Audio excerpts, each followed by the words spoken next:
시작하겠습니다. 주간 서울을 명신이 볼 때마다. 동정. 이 방송의 경쟁자는 지난주의 명신이 동정입니다.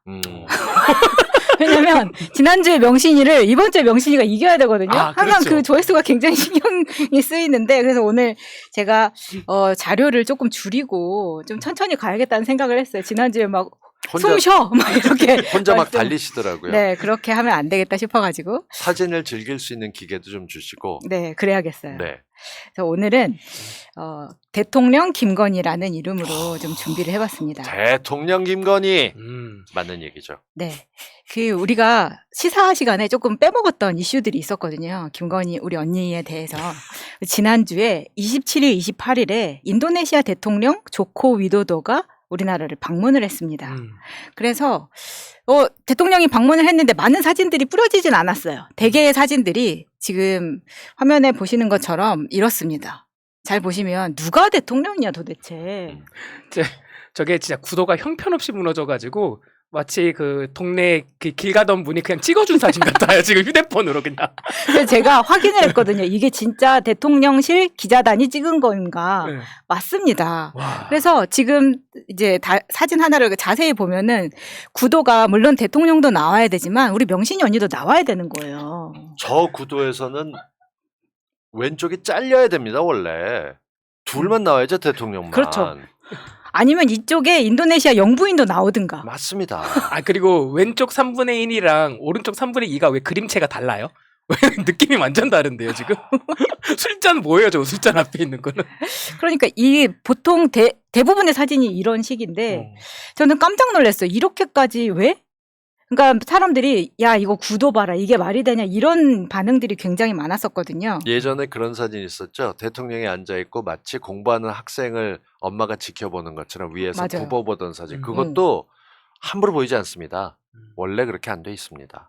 그래서 인도네시아 대통령이 후딱 가셨기 때문에 되게 1박 2일로 왔다 갔잖아요. 그래서 많이 보도가 안 됐어요. 심지어 새날에서 다루지도 않았어. 그래서 너무 안타까워가지고 이런 사진을 보여드리기 위해서 왔는데 최근에 우리가 이 관저 공사 때문에 히림이라는 회사 이름이 계속 나오고 있잖아요. 네. 히림 기억을 해두세요. 히림. 그럼 여기에 인도네시아 대통령이 왜 왔는지를 좀 알아야 되거든요. 이게 KF21 이게 보라매 기라고 하더라고요. 이게 공동 개발 관련해가지고 인도네시아랑 공동 개발을 하면서 인도네시아가 우리나라한테 1조 6천억 원 정도를 이제 부담금으로 줘야 되는 거예요. 근데 이게 2026년까지 분납해서 우리가 받아야 될 돈인데 지금까지 한 2,300억밖에 갚지를 않았어요. 그러니까 굉장히 많이 남았죠. 그리고 심지어 연체 중이야. 그러다 보니까 연체액이 8천억 원으로 불어난 거예요. 그러다 보니까 이걸 그러면 니네 어떻게 갚을 거야? 우리 이제 어떻게 갚겠습니다. 이 말 하러 온 거거든요. 맞습니다. 인도네시아 대통령이. 근데 이게 지금 금액이 너무 불어나니까 그러면 분담금의 한 30%를 우리가 그냥 파묘나 이런 천연 자원으로 좀 갚으면 안 되겠니? 이렇게 이야기를 했는데 우크라이나 전쟁이 터진 거예요. 그러다 보니까 이게 또 쉽지가 않은 거야. 그러다 보니까 그래 그러면 너네가 이 돈을 어떻게 갚고 가겠니? 팔다리 하나씩은 내놓고 가야 되지 않겠니? 이런 분위기가 아니었을까 조금 생각을 해봤는데 여기에서 아까 말씀드렸던 히림이 찾다 보니까 이런 기사가 나왔어요. 40조 인도네시아 수도 이전 계획 단계부터 적극 참여해 수주에 나설 것. 이게 뜬 거예요. 너무 이게 이 날짜가 겹치면서 만났을 수도 있지 않을까라는 생각까지 들더라고요. 왜냐하면 최측근으로 지금 막 분류되는 상황이 막 오고 있으니까. 물론 히림 입장에서는 억울할 수도 있습니다. 우리는 실력으로 했다. 네. 충분히 실력으로도 했을 수 있죠. 우리나라 원탑이라면서요, 이 회사가. 뭐로 원탑이 아니야. 설계 면에서 이 원탑이라던가요? 아, 어렵습니다. 지금 이게 나가고 있는 거 집어넣는 것도 있지만 이게 뒷배와 같이 마련돼서 그리고 엉뚱한 재단에 돈을 기부하고 이런 것들로 정치력을 뽐내는 회사 아니겠느냐 이런 얘기들도 나오고 있으니까요. 그렇죠. 무엇보다도 그 해우소님과 연결되어 있는 연민복지재단에 1억을 출연했다는 것 자체가 거금 1억을. 네, 뭔가 있다라고 볼 수밖에 없는. 그 종교에 심취한 분이거나 그 종교 뒤에 숨어 있는 사람들의 힘을 잘 알지 않으면 이렇지 않죠. 아니 그래서 아까 그 기사에 보면은 이런 부분이 아예 나와요. 윤석열 대통령과 조코 위도도 대통령이 정상회담에서 약 40조 원 규모의 인도네시아 신수도 이전 사업을 위한 양국 협력을 더욱 강화하기로 했다. 히림 기사에 이 대목이 들어간단 말이에요. 오. 그래서 또 우리가 아니라 접니다. 제가 또 상상을 해볼 수 있죠. 히림을 껴주면 팔다리 중에 하나는 봐줄게. 히림을 좀 껴줘라고 이야기할 수도 있는 거잖아요. 그렇죠. 왜냐하면 이전에 이명박이 이런 식의 많이 했었잖아요. 본인 자기 사업 막 이런 식의. 그래서 혹시나 그러지 않을까라는 순수한 저의 창작으로 한번 생각을 해봤다. 드라마로 쓰면은 너무 개연성이 있어요. 드라마성이 떨어지네 좀. 그래서 너무 갑작스럽게 이렇게 히림이라는 이 회사가 나오면서 정말 다양한 분야의 공부를 시켜주고 있거든요. 우리 명신이 언니가. 그 나라 장터에 그렇게 자기들끼리 짜고 가짜로 올리고 시간에 딱 정해서 몇 시간 내에 작전하듯이 계약하고 이런 것들을 감추려고 했는데 그게 다 드러나고 이러는 과정을 보게 되면 정말 한편의 무슨 드라마 같은 조악한 드라마 같은 느낌이 드는 모습들이 있습니다. 이거 정말 어떻게든 제대로 밝혀내야죠. 자, 채팅창에 지금 그 히림이 건희 드림이 아니냐 라는 드립이 올라왔습니다. 이제 우리 애청자들 수준이 이 정도입니다. 삼땡님이 남겨주셨네요. 네. 특급 칭찬드립니다. 자, 그 다음으로 가져온 거는 지난주에 좀 이슈가 됐었던 일본의 교수가 공개한 우리 명신이 언니의 20년 전 사진입니다. 싸이월드에서 발굴했나 보죠. 근데 이 사진을 보고도 못 믿는 분들이 있더라고 댓글에. 이 사람 누구냐 뭐 이런 댓글도 같은 사람 있었거든요. 아니야 라고 얘기할 수 있는 거죠. 근데 이게 본인은 어떻게 생각할지 모르겠지만 본인도 깜짝 놀랐을 거예요. 이 사진이 흑역사 사진이죠. 이쯤 되면. 근데 이 사진 지금 보시는 이 마이클 잭슨 같은 이 사진도 20대 때는 충분히 이럴 수 있는데 저는 그 20대의 풋풋한 모습이라고 보이거든요. 맞아요. 그렇게 나쁘게 보이진 않는데 이게 아차님 저거 비슷한 모자 있어서 그런 거예요? 솔직히 얘기해요. 나도 스타일 저런 모자 써본 적이 있다 없다? 있다. 그러니까 20대 풋풋함 얘기하면 보통 경험이죠. 아니 그래서 이 사진들을 보면서 이제 2002년에 이 사람이 아티스트였기 때문에 줄리었을 리가 없다 이제 이런 주장을 하고 있는 건데 그때 당시에 2002년을 거슬러 올라가 보더라도 지금 사람들이 이제 너무 콜골콜골 하니까 이게 이렇게 막 와전된 면이 있는데 이 당시에 김명신이 추측을 하자면 우리가 막 생각하는 그런 접대부 그런 거는 아니었어요. 이때도 본인이 그 대학 졸업하고 물론 졸업한 것까지는 맞으니까 회화 전공을 했잖아요. 미술을. 그래서 요때도 뭔가 미술에 관련된 것을 계속 하고는 있었죠. 그래서 본인을 아티스트라고 소개를 했을 수는 있다. 그런 면에서는 같이 아티스트와 줄리를 같이 갈 수도 있는 건데 굳이 그런 한쪽 방향으로 주장을 하고 있더라고요. 두 가지 경우의 수가 있는데요. 첫 번째는 그 학교를 다니면서 이렇게 업소에 다니는 친구들도 있잖아요. 네. 대학생들 같은 경우. 그렇게 해서 투잡으로 뛰고 있을 수도 있다. 예술 쪽을 하면서. 두 번째는 아티스트라는 말을 저쪽 업계에서 되게 쓰더라고요. 가령 픽업 아티스트라는 말. 들어봤어요. 네. 길거리에서 헌팅하는 그 모자란 남자들을 자신들을 아티스트라고 말하면서 나는 픽업 아티스트다. 이렇게 말하는데 그런 용례로 썼을 수도 있겠다라는 게 두 가지. 그래서 지난주에 굉장히 회자가 됐던 사진인데 그 이렇게 열심히 올려도 가끔 보면은 그때도 볼 때마다 놀라시는 분들이 많아가지고 가끔씩 보여드리려고 사실은 합니다. 얼굴이 뭔가 상처가 있거나 흉하거나 기술로 극복할 수 있다면 다행입니다. 그렇기 때문에 저는 성형하는 쪽에서 대한민국에 굉장히 큰 비즈니스를 벌이고 있는 쪽이기 때문에 비난할 생각은 없습니다. 근데 하나 확실하게 하시죠. 이름도 바꾸고 얼굴도 바꾸고 본인 사진에 대해서 얘기해가면서 계속 바뀌는 모습들이 너무 많이 발전형으로 지금 우리가 생중계를 보잖아. 그런 거 보다 보면 되게 안쓰럽고 뭔가 컴플렉스 많은 사람들이 그렇게 바꿉니다. 그 컴플렉스는 어떤 것이든 스트레스를 덜어내기 위해서 자신의 뭐를 바꾸는 거 저는 찬성합니다. 그렇게도 편할 수 있다면.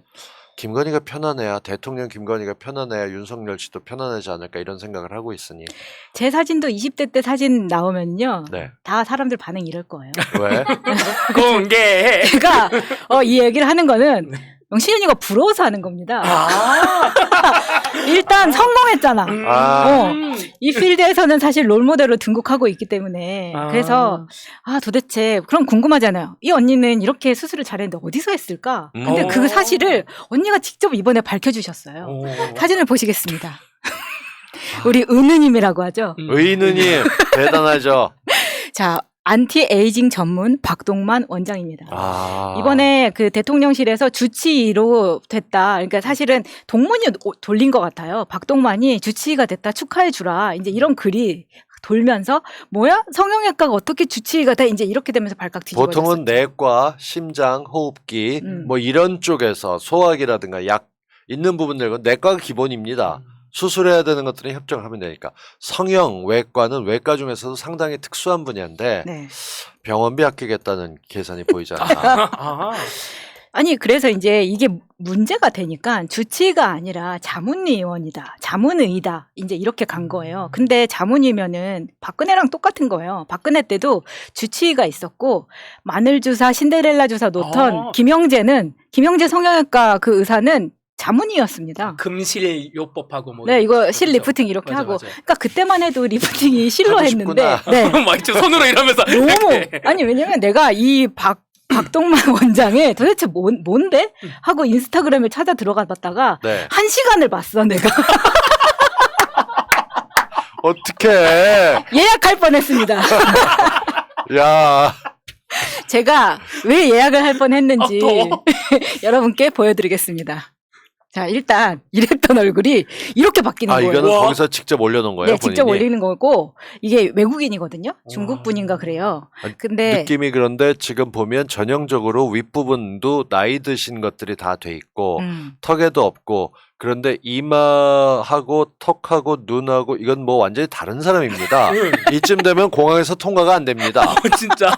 아니 제가 이제 여러 이제 케이스들이 있는데 이제 원장님과 상담을 하기 시작하면은 이 가운데 있는 사진처럼 얼굴에 사인펜으로 막 다 하더라고요.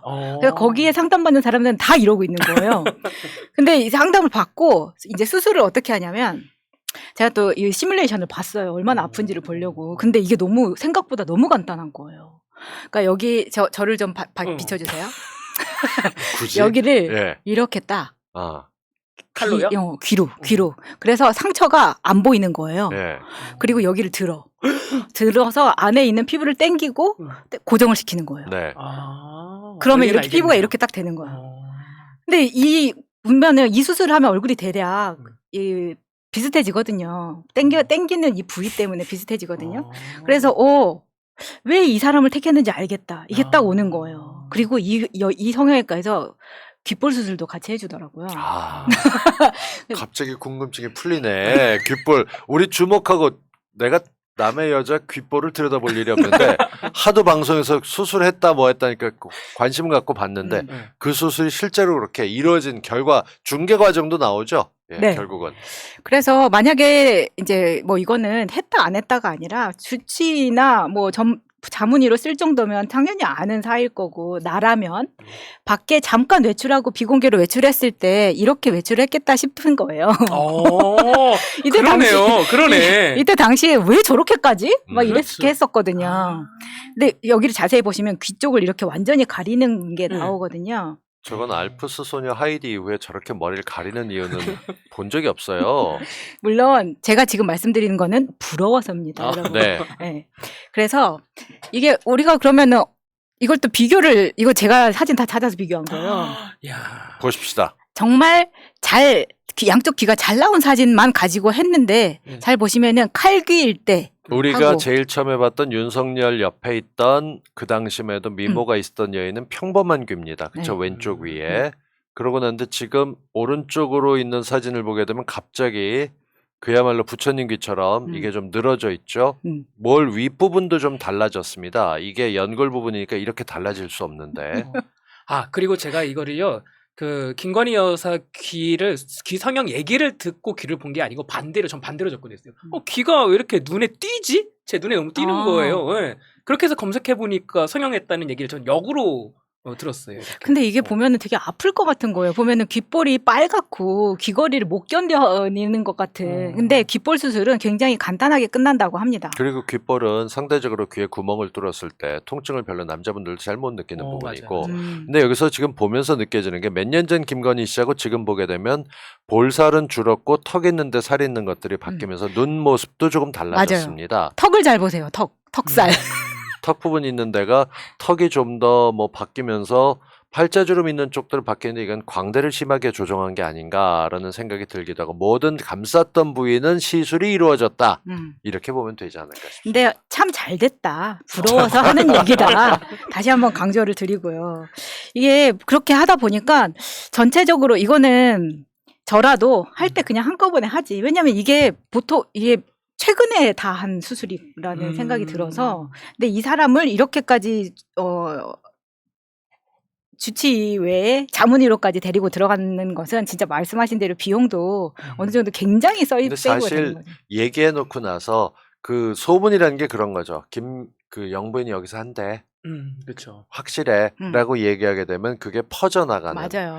우리 예전에 그 이상한 탈주범들이 티셔츠 쪼가리 하나 입었는데 저거 예쁘다 그러고 팔렸던 게 있는 맞아요. 것처럼 미시온이. 성형에서 지금 파져 있는 것들에 이렇게 대표적으로 한국이 성형에 대해서 보건 성형이나 이런 쪽들보다는 미용 성형에서 앞서가고 있는 나라입니다. 저는 늘 여기가 꺼져갖고 제 친구들이 의사들이 볼 때마다 넌 방송하면서 보톡스도 안 맞니? 라고 얘기하는데 그 조금만 맞으시면 되는데. 그래요? 만찬님과 함께 나중에 곽삼 라이프에서 보톡스 시술기를 보여드릴게요. 하여간 그런데 그렇게 안 하는 이유가 이게 여자분들 같으면 화장을 하고 커버를 해요. 근데 그 부분이 잘못되게 되면 아주 적지만 색소 침착이 일어나거나 맞아요. 똑같지 않고 약간 한쪽이 찌그러지는 게 있거나 이런 것들의 부작용이 있어요. 특히나 나이 들면서 중력 때문에 주름이 생기게 되면 원형과하고 상관없이 더 심하게 무너지는 경우들 많이 봅니다. 최악의 경우가 선풍기 아줌마다라고 얘기하지만 그건 예전 얘기고요. 지금은 무너진 걸 상대로 복구하는 기술들이 또 있긴 한데 어떻든 인공적인 느낌이 듭니다. 그래서 제가 준비한 자료는 여기까지인데 이 처음에 이제 대통령실 김건희 대통령의 역할을 지금까지 쭉 하고 오면서 주치라던가 이렇게 자문의도 본인이 지금 뭔가 점지하신 거잖아요. 사실 그렇죠. 지명한 거지. 그러다 보니까 이전에도 성형외과가 없었던 건 아니지만 완전히 이렇게 안면 거상에 대해서 전문의가 이렇게 들어간 적은 없는 것 같거든요. 그래서 이거는 콕 집어가지고 목적이 있었다라는 부분인 거죠. 제가 잘 모르는 분야에 대해서 공부를 많이 하는 편이었는데 현대 미술에 대해서도 공부를 많이 했지만 의외로 많이 하는 게 성형에 대해서 관심을 많이 가졌습니다. 이건 말씀드리긴 뭐한데 안 좋은 일로 제가 누명쓰고 퍼져 있었더니 딸내미가 굉장히 안 좋은 걸로 응급실에 21번 실려갔었습니다. 3년 동안. 근데 어느 날 갑자기 고맘때 여자애들이 그렇듯이 고등학생이니까 나 이거 해도 돼 저거 해도 돼 하는데 아비로서 걱정이 되니까 모든 성형하는 걸 다 하다가 알고 보니까 제 인맥 중에 365MC 홍보실장이 있더라고요. 그래서 쫓아가서 지방흡입서부터 전신서부터 뭐 온갖 것 하더니 제가 제안받았던 사람입니다. 제가 100kg가 넘었었을 때 정말요? 형님 전신지방 제거 수술하시고 모델 하시면 공짜로 해줄게. 그랬고 그렇게 얘기를 한참 했던 적이 있죠. 그래갖고 할까 그거라도 벌까 하던 시절이 있었어요. 지하철에서 볼 뻔했네요. 그러니까 근데 지금은 마음고생 다이어트로 무려 25kg에 빠져서 이제 한 80kg대를 유지하고 있는데 제가 수술을 보면서 느꼈던 것들은 잘 되는 경우도 있고 자신감 올리는 경우 좋습니다. 근데 대개의 경우 하나 고치면 조금씩 더 고치게 되고 맞아요. 온갖 성형하다 보면 그 바닥에 루머가 나옵니다. 여기가 어떻고 저기가 어떻고 그런 것들을 보면서 저는 딸한테 확실하게 얘기해줬고 이게 어떻고 뭐가 어떻다고 얘기했기 때문에 한 2, 3년에 걸쳐서 할 일이 없을 땐 그거 쳐다보면서 연구하는데 미용 비즈니스를 위해서 저는 폄하하지 않습니다. 이거 앞으로 미래 창조 산업 측에서는 박근혜 때부터 시작된 정말 큰 비즈니스예요. 부러워하셔야 되는 게 많고 대부분의 금액은 상상을 초월하게 높습니다. 저는 보톡스도 요즘 싸게 나오는 데들 많은데 맞을 생각이 없으니까 그냥 자연스럽게 늙어갈 겁니다. 그러려니 하시면 좋겠습니다. 제가 끝내기 전에 제가 그 소름 돋았던 포인트가 하나 있었습니다. 저 오늘 보는데 그런 거 보는 것 같았어요. 명탐정 코난. 왜요? 뭐가 딱딱 논리적으로 맞아 떨어지는데 예전에 그 아까 사진 보여주셨을 때 귀까지 가린 그 사진이 있잖아요. 네. 너무 불필요하다, 이상하다라고 그 당시에 생각했었는데 그게 왜 그런지 논리적으로 추론해가지고 가져오신 거 보고 순서대로. 참고로 청담동 미용실 원장님들 같은 경우 사진 한번 보게 되면 금액까지 나오는 언니들 많습니다. 제가 방송 출연했을 때 있었던 분들이 청담동 인맥들이 좀 있는데 얘 요거 했네 이렇게 묻고 이건 며칠 지난 거까지 나와요. 제가 그 얘기를 안 하는 이유는 마차님 추적으로도 알아낼 정도만으로 우린 충분히 부담스럽게 너무 많이 알고 있어. 그렇다. 연예인 쇼면 하겠지만 지금 이 정도도 그렇고 머리카락 붙이는 거 성형하는 거 이 양반은 머리숱이 많아 보이고 싶어서 하는데 그것만 해도 꽤 많습니다. 그러니까 그냥 지금 권력을 즐기고 있다. 그렇죠. 외모 업데이트 해가면서 점점 하다 보면 판피린 아줌마처럼 될 것 같아요. 판피린 여기 얄쌍하게 돼 있고 감기 조심하세요는 그 두건수건. 네 그렇게 될 거예요. 화모 11홍이라고 하죠. 지금 열심히 이렇게 누리고 뭐 하고 있지만 이거 나중에 전부 다 털리고 나면은 이게 다 돌아올 겁니다. 여기 포커스 하나 맞추는 거는 저들은 그거 했던 걸 감추지 않습니다. 그리고 부끄러워하지도 않고 대놓고 하면서 국민들이 일종의 모욕하는 행위입니다. 맞아요. 정말 짜증. 저희 어릴 때는 이멜다 마르코스라는 대통령 부인이 필리핀에서 뭐 신발이 200켤레였네라고 얘기했었습니다. 근데 이젠 얼굴에 처발처발하는 걸 넘어서서 쓱싹쓱싹 넣고 꼬매고 자르고 엮고 연병하는 모습을 보고 있습니다. 끔찍해요. 자, 이거를 5년 갈 수는 없잖아요. 5년을 나라 돈으로 이렇게 하게 될 수는 없다고 생각합니다. 이거 제가 다른 의사, 정변이라는 다른 의사한테 물어봤더니 네. 3년 후에 재수술을 해야 되는 경우가 많다는 거예요. 그래서 약간 제가 움찔했었는데 그 이후에도 대통령이 내려온 후에도 본인이 얼마나 견딜 수 있을지 지금의 부와 명성을 그때도 가지고 있을지 두고 봐야 될 것 같고 그렇게 유지하지 못하도록 우리가 또 열심히 해야겠죠. 네. 참 대단합니다.